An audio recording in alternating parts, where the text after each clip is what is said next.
Hi everyone, in this lesson I'm going to demonstrate how to use our CG50s to perform these probability simulations. So the first one, we have to find the mean of 8 random samples of 20 values from a normal distribution with a mean of 50 and a standard deviation of 10. So the key here is that it's a normal distribution, mean is 50, standard deviation is 10, and we have samples of 8 random samples, and there are 20 values in each sample. So let's go. We use options, then probability, then random. Now there's lots of different ways that random things can be generated. We need a normal distribution here, and on the calculator the first thing we have to tell it is the standard deviation, 10, then the mean, which was 50. Now if I just do that, that gives me a single result from that normal distribution. But the question clearly told me we want more than a single result. We want 20 of these. So I can put another comma and then 20. And this time I generate a list with 20 different numbers. The numbers will all be from that distribution. Now we're supposed to find a mean of these. We find the means of the sample. So we want the mean of this random sample.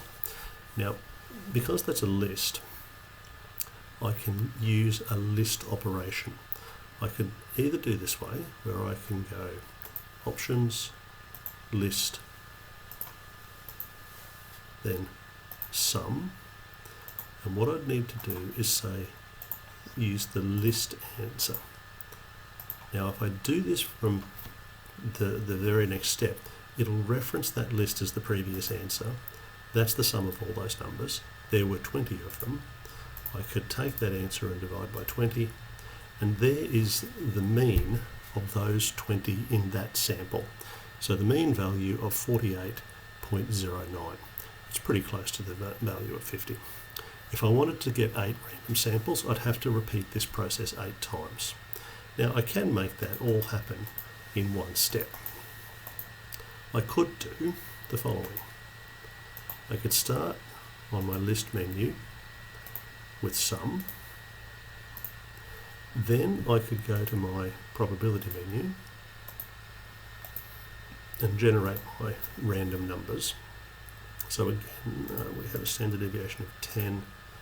The mean of the distribution was 50, and I wanted to generate 20 numbers. Close the blue bracket there, which is adding all of them up, and because there are 20 of them, I'll divide by 20. Now I get the mean straight away in one go. Because it said we need to do this, that's one sample mean. Because we had to do this 8 times, I could just go back up and do it a second time, and a third time, and so forth, just by repeating the calculation, writing each of those down as I go, and then finding the mean of the means afterwards. So that's a reasonably straightforward question.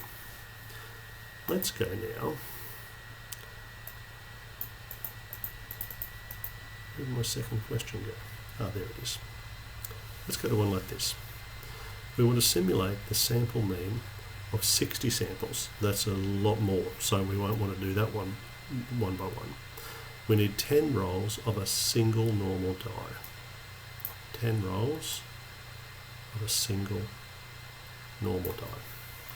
Let's get the calculator back and take a look at that. So we'll just clear this. Once again, options, probability, random. Now I know when I roll the die that I can get the numbers 1 to 6.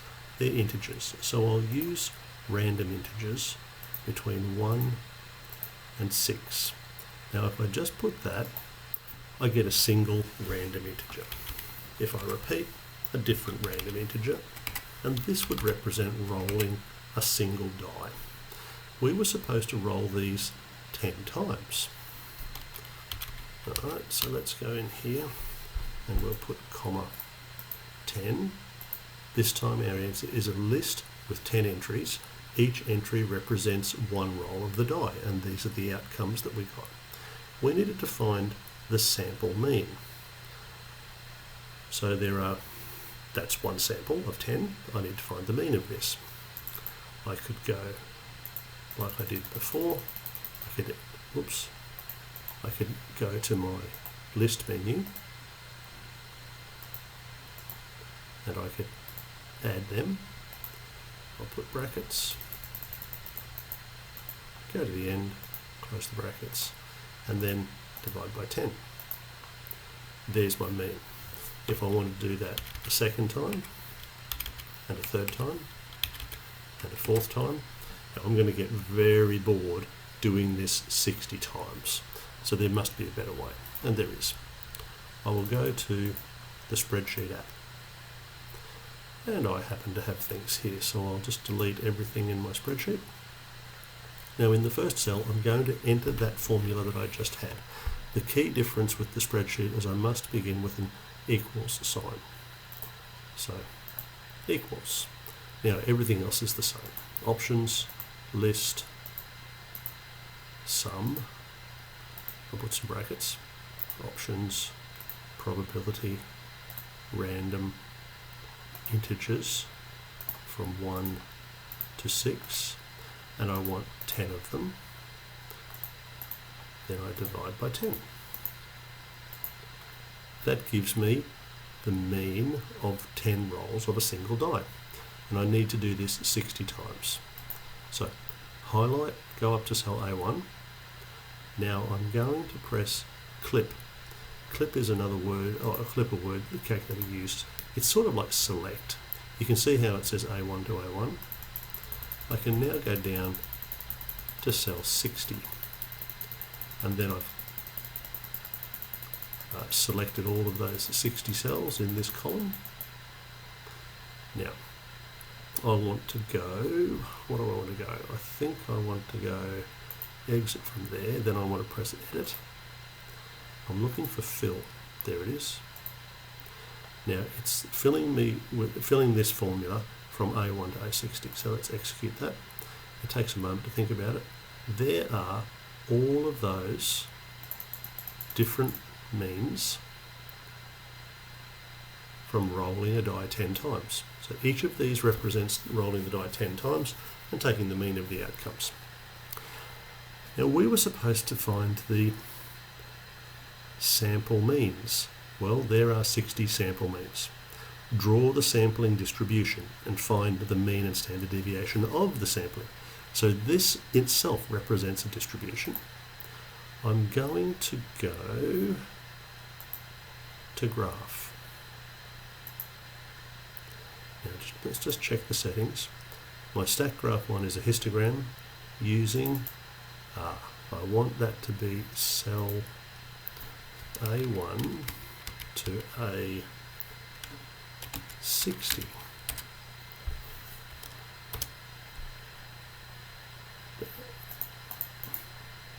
Let's exit from there. We'll hit graph 1.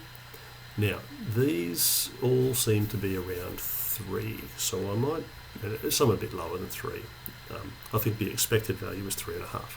So I might start from 1.5 and go with a width of 0.1. And it didn't work very nicely. Let's go back and look what happened there. For some reason it didn't like it when I changed the cell range. It seems the only option is to move our cell cursor here. I had trouble with this today as well. And then go clip and then all the way down. It looks like you have to select the cell range before going to the settings menu. It's a bit of an annoying little bug. There they are. Now if I check the settings menu, it highlights them already.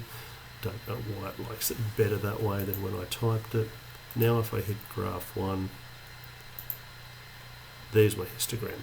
So that represents the sampling distribution. Remember, the expected value is 3.5. That seems like it's the most common outcome, but there are some lower and some higher. I can do the one variable stats, and where it says find the mean and standard deviation, this is the mean, 3.49, pretty close to expected, and the standard deviation is 0.58. That is the mean and standard deviation of the sampling distribution there. and the rest of these parts are repetitive, so I'll let you do them for yourselves. Thanks for watching.